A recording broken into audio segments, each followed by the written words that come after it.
Olá, está no ar o programa Impressões, aqui no canal oficial da Associação Brasileira da Indústria Gráfica, Abigraf Nacional, Abigraf São Paulo e Sindigraf São Paulo. Compartilhar informações para o desenvolvimento profissional de seus associados é o nosso foco aqui na TV Abigraf. E hoje nós vamos ter uma conversa muito especial com um estudioso, atleta amador, empreendedor há mais de 37 anos, graduado em Gestão de Negócios e Sistemas de Informação. Idealizador da Esquadra Embalagens, a primeira empresa do Brasil especializada em produzir embalagens seguras para delivery de comida no Brasil. Começa agora uma história marcante, impactante, com o empreendedor Luizinho Esquadra. Seja muito bem-vindo. Obrigado, Kelly. Olá a todos. Uma honra estar aqui com vocês. A alegria é toda nossa. E ele, minha gente, é conhecido como o rei das embalagens chique. O empreendedor que criou as caixinhas usadas no delivery de restaurantes premiados. Expert no assunto. CEO Luiz Silveira. Compartilhe conosco a sua jornada até se posicionar neste mundo gráfico. Tá certo, Kelly. Até para o pessoal que não me conhece ter um pouco mais de noção de onde eu venho e como que eu caí nesse mundo do segmento gráfico, né? Então, para a gente assim encurtar e sintetizar, eu muito jovem, ainda adolescente, eu trabalhei 6 anos num lixão e num ferro velho com meu pai, que trabalhou durante 20 anos. Não era o que a gente enxergava para mim, para minha família, para meus irmãos. E numa lá das primeiras loucuras foi o quê? Vender vassoura balde, vassoura roda e balde para condomínios aqui em São Paulo, para quem é de São Paulo, numa rua bem movimentada que tem muito condomínio. E o pessoal ali com dó, às vezes, por ver a minha necessidade, comprava muito, e aquilo me despertou que eu conseguiria sair daquele segmento que era muito sofrível ali no meio do lixo. E ali eu acabei convencendo meu pai a me emprestar alguns metros quadrados do ferro velho, que se tornou uma lojinha, que depois de muito trabalho, uma distribuidora pequenininha, convencemos a fechar o ferro velho, que tinha 200 metros quadrados. Assim, para mim era um espaço grande, mas se você levar em consideração, é bem pequenininho. Virou uma pequena distribuidora, que com o tempo aluguei um galpão de 1.800 metros quadrados, e evoluindo, há 10 anos atrás, consegui comprar um prédio abandonado, caindo aos pedaços, de 5.000 metros quadrados.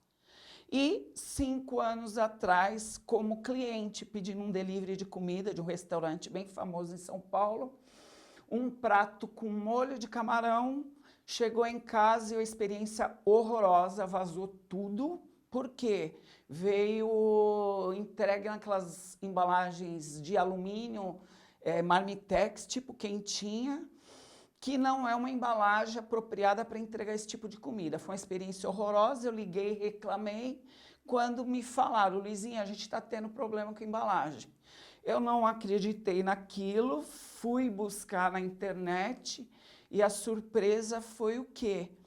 Que no Brasil praticamente não tinha uma empresa especializada em produzir a embalagem mais sustentável, no nosso caso, o papel, que pudesse entregar comida numa condição bem melhor do que aquela, que não vazasse, que mantivesse a temperatura bem, que pudesse permitir uma comunicação e fosse sustentável. E aí a gente, naquele dia, num domingo em casa, eu idealizei a primeira indústria de embalagem para delivery de comida do Brasil. E foi um negócio fantástico, convenci todos da nossa equipe, que eram 25, 30 pessoas na distribuidora, e conseguimos fazer um projeto bem legal com uma chefe bem famosa que acreditou no projeto, colocou no ar e viralizou, e aí hoje estamos aqui conversando com você. Que história incrível! E a Esquadra, ela fornece soluções criativas, inovadoras, no desenvolvimento de embalagens para delivery, né, de comida. E como surgiu, né, quais os diferenciais nesse fornecimento? Como surgiu a gente já sabe, mas quais os diferenciais? Qual o impacto da Esquadra hoje? Sim. Kelly, uma coisa que eu percebi, inclusive, quando estávamos fazendo esse estudo, é o quê? A gente vê um posicionamento, principalmente olhando na indústria grande de embalagem do Brasil, focada muito para a indústria, e quando você olha o consumidor final, no caso, o cliente de um restaurante, ele é pouco enxergado. Então, o que a gente fez para que desse certo? Não é dentro da tua empresa criar produto e depois você sair no mercado oferecendo. Um erro que muita gente comete é o quê? Cria-se produto que o mercado não precisa. Então, a gente fez o quê? Justamente o contrário. Como eu já tinha passado uma experiência muito ruim como cliente, nós fomos estudar quais eram aquelas e outras dores na ponta final e fazer o contrário. Então, você sabendo qual é o problema, o que o cliente final ele quer, você volta as etapas e você entra dentro da tua empresa e aí você vai criar estratégias para criar um produto que realmente vá funcionar. Então, esse é um dos segredos. Quando fala, poxa, e onde é que está a inovação aí? A inovação, às vezes, ela pode ser considerada em apenas você fazer o que a maioria faz, mas de uma maneira diferente. E nós fizemos o quê? O inverso. Qual era a dor? Então, existe uma dor, ela é muito conhecida. Você, como usuária de delivery, e as pessoas que estão nos assistindo, quem já não passou por essa dor, né? Então, você vê, a dor existe. Você olha num mundo tão grande como o Brasil, e a gente não via ninguém se posicionando, não, vamos fazer vamos voltar e vamos criar algo que funcione. E funcionou. Que inteligência estratégica, né? E a gente sabe que ao pedir qualquer, né, solicitação, o iFood, por exemplo, a gente quer com qualidade esse produto chegue até nós. Existe algum destaque, algum case que você gostaria de compartilhar conosco dessa experiência? Sim. Pegando até uma continuação do que eu estava falando, e aí eu acabo respondendo sua pergunta. Então, vamos lá, vamos pegar alguns exemplos de restaurantes médios ou de alto padrão. Então, qual era a dor que esses restaurantes tinham? Existia no Brasil, 2018, a explosão dos aplicativos de entrega de comida. Você citou o iFood, depois veio o Rappi, veio o Uber Eats, veio a Glovo e hoje tem mais a 99, tem inúmeros. Eles queriam essa fatia de mercado, esses restaurantes médio e alto padrão, eles queriam também participar dessa fatia de mercado para vender, mas qual era o problema? Eles não se sentiam seguros ou confortáveis para entregar os seus produtos, expor suas marcas para um delivery, olhando aquele tipo de embalagem que o Brasil e que o mercado estava acostumado. Então, eu vou te citar um case do Rodrigo Oliveira, um dos chefes mais famosos do Brasil hoje, e proprietário do restaurante Mocotó. Então, imagina vocês, eles queriam entrar no delivery, mas e se algo desse errado? Então, é o nome do Rodrigo Oliveira, é o nome do restaurante Mocotó, que é muito conceituado. Então, numa das conversas que a gente teve com ele e com a equipe, não, nós temos produto que vai resolver a dor do teu cliente. Qual é a dor do teu cliente, na maioria das vezes? ou o produto vai vazar, principalmente pratos com molho, a temperatura não vai chegar legal, e esse tipo de embalagem que o mercado tem, ele não permite uma comunicação da sua marca, você não consegue conversar com o teu cliente. Então, a gente está muito seguro que se você colocar no ar, você vai ter muito mais probabilidade de acertar do que errar. Então, vale a pena você arriscar. E eles falaram, tá bom, Luizinho, vamos colocar no ar. E a gente teve assim, nós também uma surpresa muito grande, porque teve uma aceitação muito legal. Então você olha pelo lado, quantas pessoas que gostariam de ir no Mocotó ou qualquer outro restaurante que se encaixa nesse ou médio ou alto padrão, e ele não consegue ir no restaurante naquele dia, sei lá, não está afim de sair de casa, e hoje eu tenho a oportunidade de receber e ter uma experiência bem legal com aquela marca dentro do ambiente que ele tiver. Então, é um case assim que eu gosto de contar e até hoje. Então, para você ver, deu tão certo que hoje eles têm 4 operações com delivery e uma cozinha específica, que é uma dark kitchen só para delivery de comida em Guarulhos. É extremamente interessante, né, este movimento de arriscar-se, né, ao novo. É realmente desafiador. E com a chegada dos aplicativos, isso muito mesmo antes da pandemia, né, nesse mundo gastronômico de comida, já havia uma tendência da mudança de comportamento até mesmo do próprio consumidor. E no período da pandemia, os restaurantes, eles só dependiam do serviço de delivery, né? Ou seja, era o único meio de sobrevivência. Como a Esquadra se posicionou em frente a este crescente volume de pedidos que eu imagino que vocês receberam, e se foi possível ampliar, atender novos clientes nesse período? Foi muito difícil porque já vínhamos numa tendência de alta por causa dessa explosão dos aplicativos. E quando é março de 2020 é declarado pandemia pela OMS, e aqui no Brasil, com o fechamento do comércio, o restaurante só vai poder trabalhar através do delivery. Eu entrei em choque porque quando teve esse decreto, os atuais clientes, nós já tínhamos ali perto de 250 marcas que nós já estávamos atendendo. O meu celular, nossos canais de atendimento, tivemos uma explosão muito grande, que as pessoas me ligavam pessoalmente, Luizinho, o nosso estabelecimento hoje depende de vocês. Pelo amor de Deus, não nos deixe na mão. Então, para você ter ideia, clientes que estavam acostumados a comprar 2, 3 mil embalagens, começaram a colocar pedido de 15 mil, de 10 mil.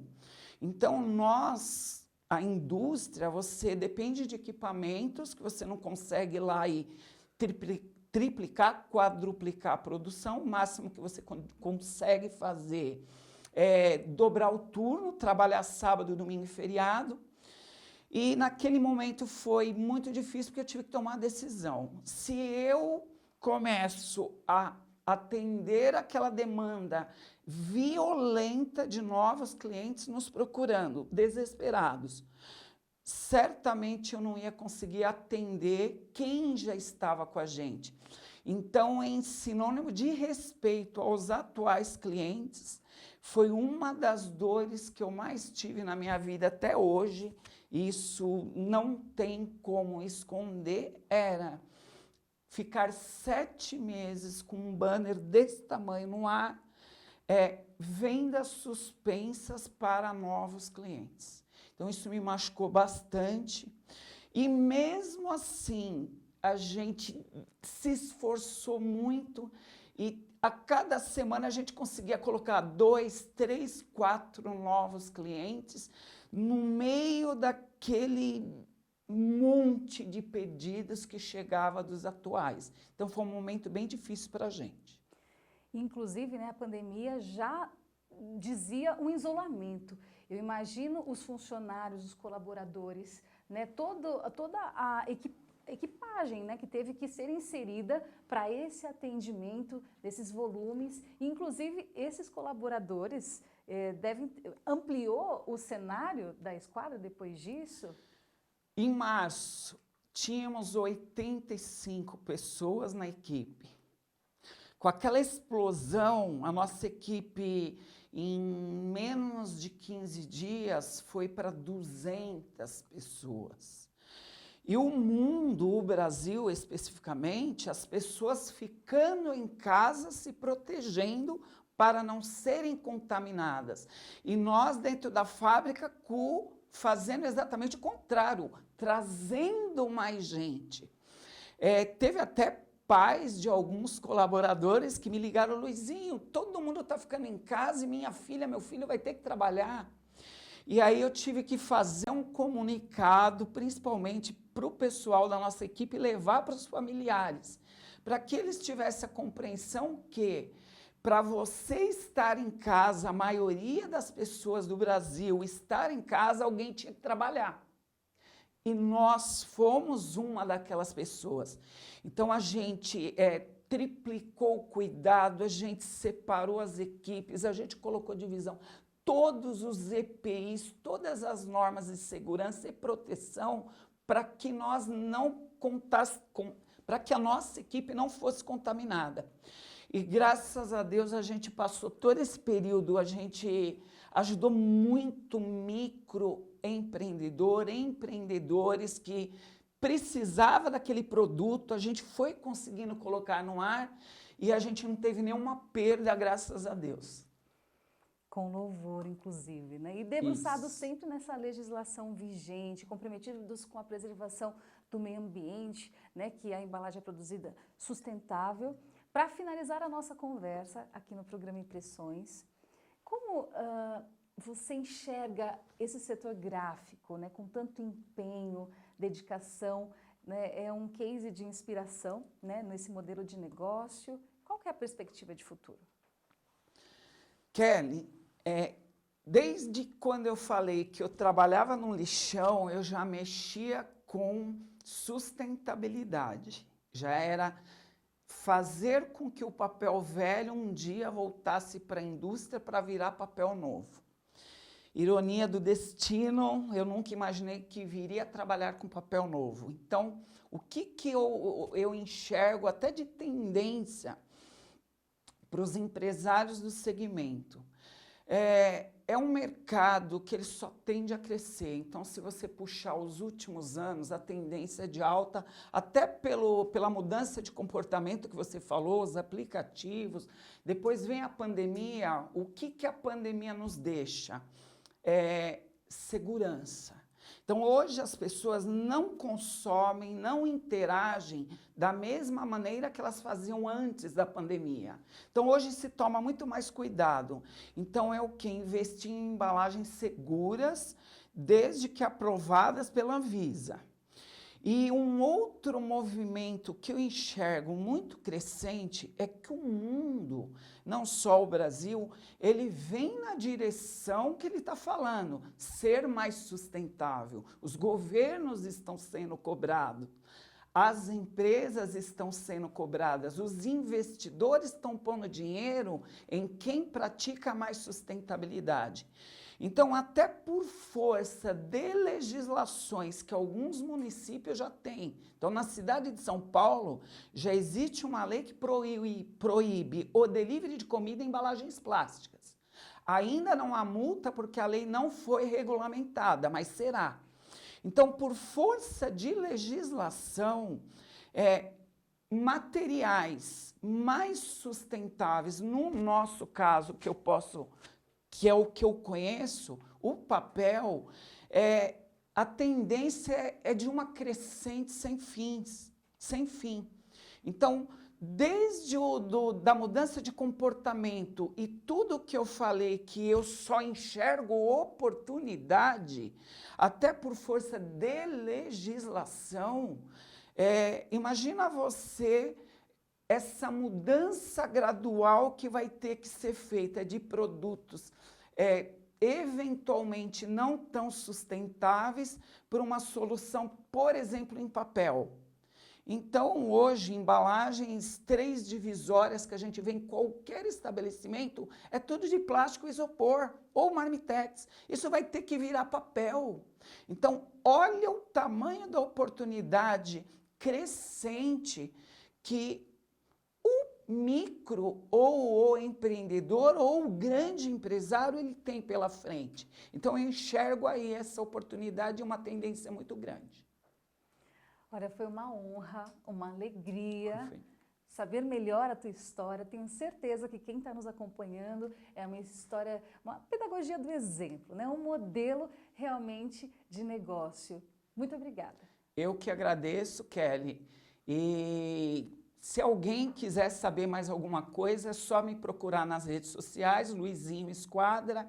E se eu puder ajudar, eu estou sempre à disposição. Foi uma honra, eu que agradeço. Muito obrigada. A alegria toda nossa. Deixa já o seu comentário aqui, se você ainda não inscreveu no canal, clique, também vão ter mais informações e acompanhe os episódios anteriores.